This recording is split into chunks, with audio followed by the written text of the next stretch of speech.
ठाकरे ने एक tweet KIA है, अपने कार्यकर्ताओं से कहा है कि शांत रहें और बाकी चीजें, हम भी शांत है ना, बाकी चीजें भी खुलासा की है, क्या कहना? देखिए कुछ नहीं हुआ है, कुछ हुआ नहीं है। भीड़ में कुछ आंदोलक है, उसने आंदोलन किया, उसमें शिवसेना का कोई संबंध नहीं है। मैंने पहले भी ये स्पष्ट किया था, शिवसेना का उससे कोई संबंध नहीं है।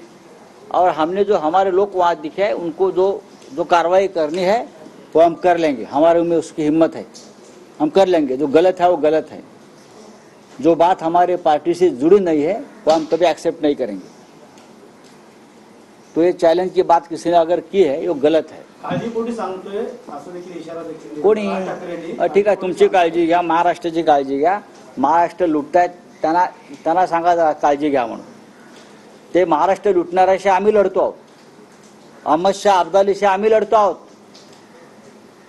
आम्ही तुरुंगात जात आहोत। आम्ही ईडीच्या पुढे शेपट्या नाही घातल्या, आम्ही तुरुंगात गेलो, आम्ही घाबरलो नाही। आमच्या अंगावर आले तेव्हा हे अब्दालीचे लोक, आमचे लोक तुरुंगात गेले, आम्ही तुरुंगात गेलो। ठीक आहे, चला, थँक्यू।